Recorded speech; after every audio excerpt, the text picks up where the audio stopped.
Hello and welcome back to topper brains. आज हम लोग एक चैप्टर द थ्री क्वेश्चंस था क्लास 8 में। तो उसका कुछ एक्स्ट्रा क्वेश्चंस मैं आपको बताना चाहता हूँ। मुझे कुछ एक्स्ट्रा क्वेश्चंस मिले हैं। ये एक अदर बुक है मलबरी से, लेकिन इसमें जो एक्स्ट्रा क्वेश्चंस है वो काफ़ी हेल्पफुल होगा आपके लिए। तो इसलिए रेफरेंस टू द कॉन्टेक्स्ट यहाँ पे हम लोग देखते हैं डायरेक्टली।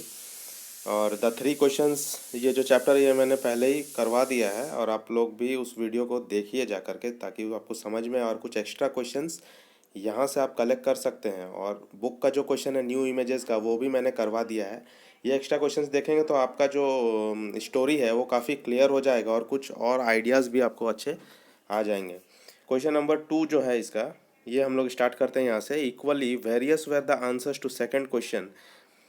बहुत सारे आंसर्स मिले थे सेकंड क्वेश्चन का। ठीक है, यहाँ पे क्वेश्चन नंबर 1 पूछा गया है इसमें, who posed the questions. Questions को किसने पोज किया, किसने पूछा। The questions were posed by the king, king ने पूछा था। What did the person wish to achieve by knowing the answers to the question. तो वो जो पर्सन है मतलब किंग है, किंग जो है वो क्या अचीव करना चाहता है इन क्वेश्चंस का आंसर जान करके। तो आंसर इसका क्या है, the king believe that he would be successful if he knew the answers to the question. King को ऐसा लगता था, किंग को ऐसा विश्वास था, बिलीव था कि उसको जब इस सारे क्वेश्चंस का आंसर पता चल जाएगा तो वो सक्सेसफुल हो जाएगा। क्वेश्चन नंबर 3 है, सी है इसमें, what were the various answers that were received in answer to the second question. Second question में क्या क्या आंसर उसको मिला था। Various answers were given in reply to the second question regarding who were the right people to listen. Second question जो था वो था who were the right people to listen. कौन से ऐसे सही लोग हैं जिनको सुना जाना चाहिए, जिनको सुनना चाहिए। तो इसका कितने सारे आंसर आए थे। Some answered that the counsellors were the most important people to listen to. कुछ लोगों ने कहा कि काउंसिलर्स जो होते हैं राजा के दरबार में, उनकी बातों को सुनना बहुत इंपॉर्टेंट होता है, क्योंकि वो बहुत इंपॉर्टेंट पर्सन होते हैं। अदर्स सेड, कुछ और लोग कहे, that it was the priest, जो साधु संत होते हैं उनका बात सुनना चाहिए। कुछ और लोग, others said it was the doctors who were important, while some felt that the warriors were the most important. कुछ लोगों को लगा कि डॉक्टर्स जो होते हैं, चिकित्सक, वो अच्छे होते हैं, उनका बात सुनना चाहिए। कुछ लोगों को ऐसा लगा कि वॉरियर्स जो फाइटर्स होते हैं उनका बात सुनना चाहिए। ठीक है, इस तरह की बातें को सुनना चाहिए। सारे क्वेश्चंस सेकंड क्वेश्चंस के अगेंस्ट में ये सारे आंसर्स आए। Seeing the king he greeted him and went on digging. ये जो लाइन उठाया गया है बुक से, आप अगर स्टोरी लाइन बाय लाइन पढ़े हैं, अगर मेरा वीडियो देखें तो आपको जरूर याद आएगा कि ये लाइन किसने कहा था, ये लाइन कहाँ से उठाया गया, इस लाइन का क्या मतलब है। Seeing the king he greeted him, राजा को देखते ही उसको ग्रीट किया, नमस्कार किया, वेलकम किया। एंड वेंट ऑन डिगिंग, और फिर खुदाई करने लगा। हु वेंट ऑन डिगिंग, कौन डिगिंग कर रहा था, कौन खुदाई कर रहा था जमीन में। The hermit continued digging, hermit जो ऋषि मुनि था, साधु था, वो डिगिंग कर रहा था। What was this person digging, वो पर्सन क्या डिगिंग कर रहा था, क्या खोद रहा था। The hermit was digging the ground in front of the cottage. What was this person digging, the hermit was digging the ground. Hermit क्या कर रहा था, ग्राउंड को डिग कर रहा था, in front of the cottage. ठीक है, why had the king approach this person.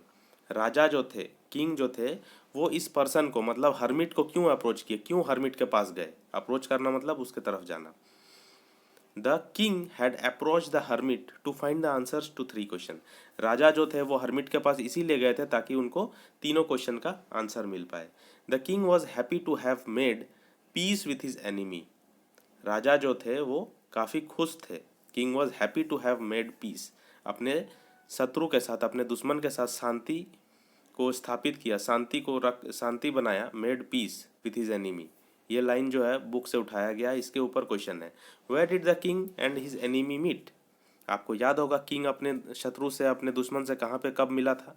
The king had his enemy met in front of the hermit's cottage in the forest. राजा जो है वो हर्मिट से जब मिलने गया था और उसके कॉटेज के सामने उसको उसका दुश्मन मिल गया था जो उस पर हमला किया था राजा पे। याद आया आपको। What was the cause for the enmity, क्या कारण था एनमाइटी का, दुश्मनी का। The king had wrongfully taken the man's property and that had made him the king's enemy. राजा जो है गलती से उस आदमी का प्रॉपर्टी को ले लिया था, शायद इसलिए राजा का उस आदमी से थोड़ा दुश्मनी था जो उस पर हमला किया था कॉटेज के सामने, हर्मिट के कॉटेज के सामने। In your words describe how the king felt at this point in the story. इस समय में जब वो शत्रु से अपना मिला था, अपना शांति स्थापित किया था, उसको शत्रु को हेल्प किया था, अपने दुश्मन को हेल्प किया था राजा ने उसको मरहम पट्टी करके, तब राजा को कैसा फील हुआ था? The king felt happy to have put an end to their enmity. राजा को बहुत खुशी हुआ था इसलिए क्योंकि वो अपने दुश्मनी को ख़त्म कर लिया था। उसको ऐसा लगा he knew he no longer wanted to have any bitterness between them. वो राजा जो है वो चाहते ही नहीं थे कि उस आदमी और उसके बीच में कोई कड़वाहट रहे, कोई दुश्मनी रहे। बिटरनेस मतलब कड़वापन। बिटरनेस मतलब कड़वापन, मतलब उन दोनों के बीच में कोई और झगड़ा जैसे ना रहे। इसीलिए राजा उसको मदद करके बहुत खुश था। And offered to send his physician to treat the man's wound. और उस आदमी को जो जख्म हुआ था, उस आदमी को जो इंजरी हुआ था, चोट लगा था, उसको वो ठीक किया था। And was generous enough to even promise to return his property. और प्रॉमिस भी किया था कि उसके प्रॉपर्टी को रिटर्न कर देंगे। What were the 3 question after which the story is named. वो 3 क्वेश्चन क्या थे जिसके पीछे, जिसके ऊपर ये स्टोरी बनाया गया? ये क्वेश्चन बहुत इंपॉर्टेंट है, हमेशा याद रखना इसको, क्योंकि पूरा चैप्टर जो है ये 3 क्वेश्चन पे ही बेस्ड है। एग्जाम में आने का बहुत चांसेस है इसका। The king believe that he needed to find the answers to 3 questions if he were to be successful. राजा को ऐसा लगता था, राजा को ऐसा बिलीव था, ऐसा विश्वास था कि वो 3 क्वेश्चन का जवाब अगर पा लेगा वो, तो वो सक्सेसफुल और राजा बन जाएगा। द क्वेश्चंस वेयर, क्वेश्चंस क्या क्या थे ये आपको याद रखना है एकदम। What was the right time to begin something, ठीक है, सही समय क्या है कोई काम को शुरू करने के लिए। दूसरा क्वेश्चन क्या था? Who were the right people to listen to, कि कौन से ऐसे लोग हैं, सही लोग हैं जिसको सुनना चाहिए, जिनके बातों को सुनना चाहिए। And thirdly what was the most important thing to do. और तीसरा क्वेश्चन उनके मन में यह था कि what was the most important thing to do, कौन सा सही काम है जिसको करना चाहिए। ये 3 क्वेश्चन राजा के मन में था और किंग को ये तीनों क्वेश्चंस का आंसर चाहिए था, क्योंकि उसको ऐसा लगता था कि ये 3 क्वेश्चन का आंसर मिल जाएगा तो वो सक्सेसफुल किंग बन जाएगा। क्वेश्चन नंबर 6 है इसमें, describe the changes in the wounded man's feelings towards the king, what brought about this change. तो वुंडेड मैन जो था, जो जख्मी आदमी था जिसको राजा ने बचाया था, उसको मदद किया था, उस आदमी का जो फीलिंग था राजा के प्रति, वो कैसे चेंज हुआ उसको डिस्क्राइब करना है। वो कैसे, क्या सोचने लगा राजा के बारे में, क्योंकि राजा ने उसको मदद कर दिया। वो आदमी राजा को मारने आया था और राजा ने उसका मदद किया उल्टा। तो इस बारे में वो आदमी जो है, जख्मी आदमी, क्या सोचा, फिर सोचने लगा what brought about this change, और ये चेंज क्यों आया। तो ये चेंज क्यों आया ये तो हम लोग अच्छे से जानते हैं, क्योंकि राजा ने उसको बहुत मदद किया, वो मारने आया था फिर भी, इसलिए वो चेंज आया होगा। The wounded man felt grateful because the king had nursed him. Wounded man जो था वो अपने आप को बहुत भाग्यशाली समझ रहा था, बहुत खुशनसीब समझ रहा था कि राजा जो है उसको नर्स किया। नर्स करना मतलब उसको फर्स्ट एड देना, उसको इलाज करना। When he was bleeding and wounded and दस सेव्ड हिज लाइफ। जब उसको खून बह रहा था, जब उसको चोट लगा था, घाव हो गया था, उसको इंजरी हो गया था, तब राजा ने उसको नर्स किया, उसको मरहम पट्टी किया और उसके लाइफ को बचाया। He felt grateful and ashamed at his earlier intention. उस आदमी को बहुत शर्म महसूस हुआ, वो शर्मिंदगी महसूस किया, अशेम्ड, उसको बहुत शर्म आने लगा उसके अर्लियर इंटेंशन से। उसके मन में जो पहले इंटेंशन था राजा को किल करने का, ये टू है, to kill the king, as it was because of king's care of his wound that he had survived, so his attitude changed and he no longer remained an enemy of the king।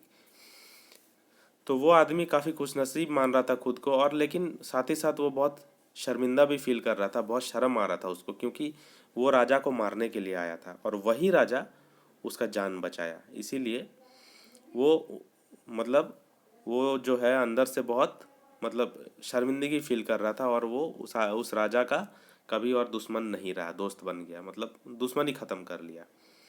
In the story it says that hermit was renowned for his wisdom. इस story में ऐसा कहा गया है कि hermit लोग जो होते हैं, साधु सन्यासी लोग जो होते हैं, वो काफ़ी बुद्धिमान होते हैं, विजडम होते हैं उनके पास में। विजडम का मतलब गुड नॉलेज, बुद्धिमानी। Would you agree that hermit was a wise man? क्या तुमको लगता है कि वो जो हर्मिट था, वो जो साधु था, वो सच में एक वाइज मैन मतलब बुद्धिमान व्यक्ति था? Support your answer with close reference to the story.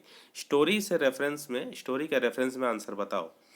Yes the hermit was a wise man. Hermit जो था मतलब साधु जो था वो एक बुद्धिमान व्यक्ति था। The wise man explain through practical examples the answers to the king's question. वो जो वाइज मैन था, वो जो हर्मिट था, उसने राजा के जो सवाल थे उसका प्रैक्टिकल एग्जाम्पल के साथ उसको आंसर समझाया, ठीक है, कॉमन लाइफ से जोड़ करके। The hermit had the king explain that had the king not stop to help him डिग।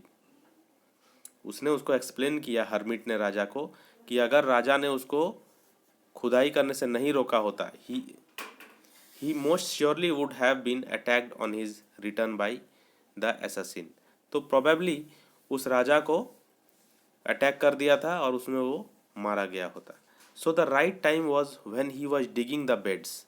तो सही समय वही था जब वो क्यारी खोद रहा था, मिट्टी को खोद रहा था। And the most important man was the hermit. और सबसे इंपॉर्टेंट मैन कौन था वहाँ पे? वो जो साधु था वो था। And to do good for the hermit was the king's most important business. और हर्मिट के लिए मतलब वो जो साधु था उसके लिए जो राजा वहाँ पे वो काम कर रहा था, वो झुक करके जो वो काम कर रहा था राजा, उसके लिए खुदाई का, तो वो सही सही काम था। तो तीनों क्वेश्चन का जवाब देखो मिल गया। Then the time attending to the attacker's wounds was the paramount as he was the most important person. क्योंकि उस समय में सबसे ज़्यादा ज़रूरत किसको था? जो राजा को अटैक किया था वो घायल हो गया था। तो सबसे बड़ा काम, सबसे इम्पोर्टेंट काम उस टाइम पे वो था कि उसका मदद करना। तो इसीलिए राजा ने उसका मदद किया, उसको नर्स किया, उसको मरहम पट्टी किया। Had the king not dressed his wounds the informed enemy would have died without making peace with the king. अगर राजा ने उसको ड्रेस नहीं किया होता, ड्रेसिंग नहीं किया होता उसके घाव का, उसके इंजरी का, तो कन्फर्म था कि वो जो एनिमी था, वो दुश्मन था, वो मर जाता। और ये जो शांति स्थापित हुआ राजा के बीच, उनका दुश्मनी खत्म हो गया, वो हो नहीं पाता।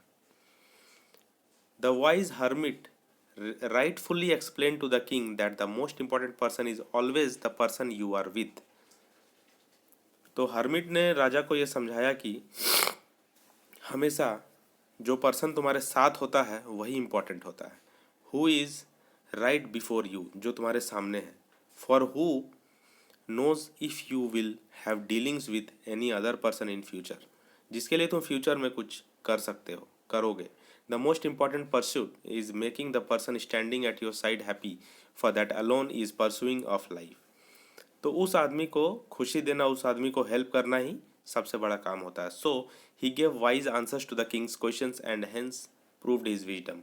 और वो जो वाइज आदमी था, जो हर्मिट था, साधु था, वो इस तरह से बुद्धिमानी से जवाब दिया राजा को, प्रैक्टिकल लाइफ से जोड़ करके, अपने बुद्धि को यूज़ करते हुए, अपने विजडम को यूज़ करते हुए। इसीलिए हम कह सकते हैं कि वो जो हर्मिट था वो सच में एक वाइज मैन था, मतलब बुद्धिमान व्यक्ति था।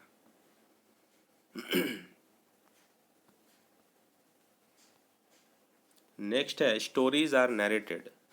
स्टोरीज नैरेटेड होते हैं, नैरेट किया जाता है। Every story has a narrative point of view. If a story is narrated by a character in the story we call it first person point of view. ये क्वेश्चन आप skip कर सकते हो। नेक्स्ट जो last question है, the theme of the story is a message the author wants to give us through the story. A story can have more than one theme. Story में बहुत सारे theme हो सकते हैं, बहुत सारे मैसेजेस हो सकते हैं। What according to you are the themes? Leo Tolstoy जो राइटर हैं, वो क्या मैसेज कन्वे करना चाहते हैं इस स्टोरी से? द थ्री क्वेश्चंस, इससे क्या मैसेज वो देना चाहते हैं? Leo Tolstoy, the three questions magnifies a number of philosophical views and issues of whether we can expand our understanding of the true and fundamental meaning of our lives. The superb thing about this story was its theme, which is about the thirst of knowledge.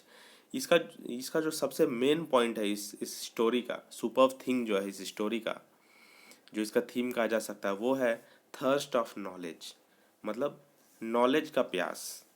मतलब knowledge और ज्ञान पाने का जो भूख था राजा में, जानने का जो इच्छा था, कोई चीज़ का थर्स्ट था, यही मेन पॉइंट इसका। From the title itself it already elicited inquisitiveness to its readers. Readers के बीच में टाइटल पढ़ते ही एक मन में एक जिज्ञासा आ जाएगा कि थ्री क्वेश्चंस का मतलब क्या है, क्या थ्री क्वेश्चंस हो सकते हैं, एक जिज्ञासा उत्पन्न होता है। It highlighted three philosophical questions that every individual seeks to find answer to. ये ऐसा फिलोसॉफिकल क्वेश्चन को हाईलाइट किया जो हर एक इंडिविजुअल, हर एक इंसान उसका आंसर ढूंढना चाहता हो, वैसा थ्री क्वेश्चंस है इसमें। The characters used were ideal for concept, that is a king searching for the right answers who went out of his way looking for a wise man to provide this to him. और वो राजा जो है वो तीन सवालों के जवाब ढूंढते हुए एक वाइज मैन, एक बुद्धिमान व्यक्ति का खोज करता हुआ निकल गया था। The author wants to tell us that the most important time, person and thing belongs in the present time। तो ऑथर ये कहना चाहता है कि मोस्ट इम्पॉर्टेंट टाइम जो होता है, मोस्ट इम्पॉर्टेंट पर्सन जो होता है और मोस्ट इम्पॉर्टेंट थिंग जो होता है वो हमारे प्रेजेंट टाइम से जुड़ा हुआ होता है। So make the best of what you have here now. तो अभी आपके पास जो है, तुम्हारे सामने जो है, उस चीज़ का बेस्ट उपयोग करना चाहिए, उसी चीज़ को अच्छे से उपयोग करना चाहिए, उसी चीज़ के लेकर के हमें करना चाहिए। यहीं तक आपको इसमें देखना है, नहीं तो आगे बहुत लेंदी हो जाएगा। ठीक है, तो यही इस चैप्टर में मैसेज दिया गया है।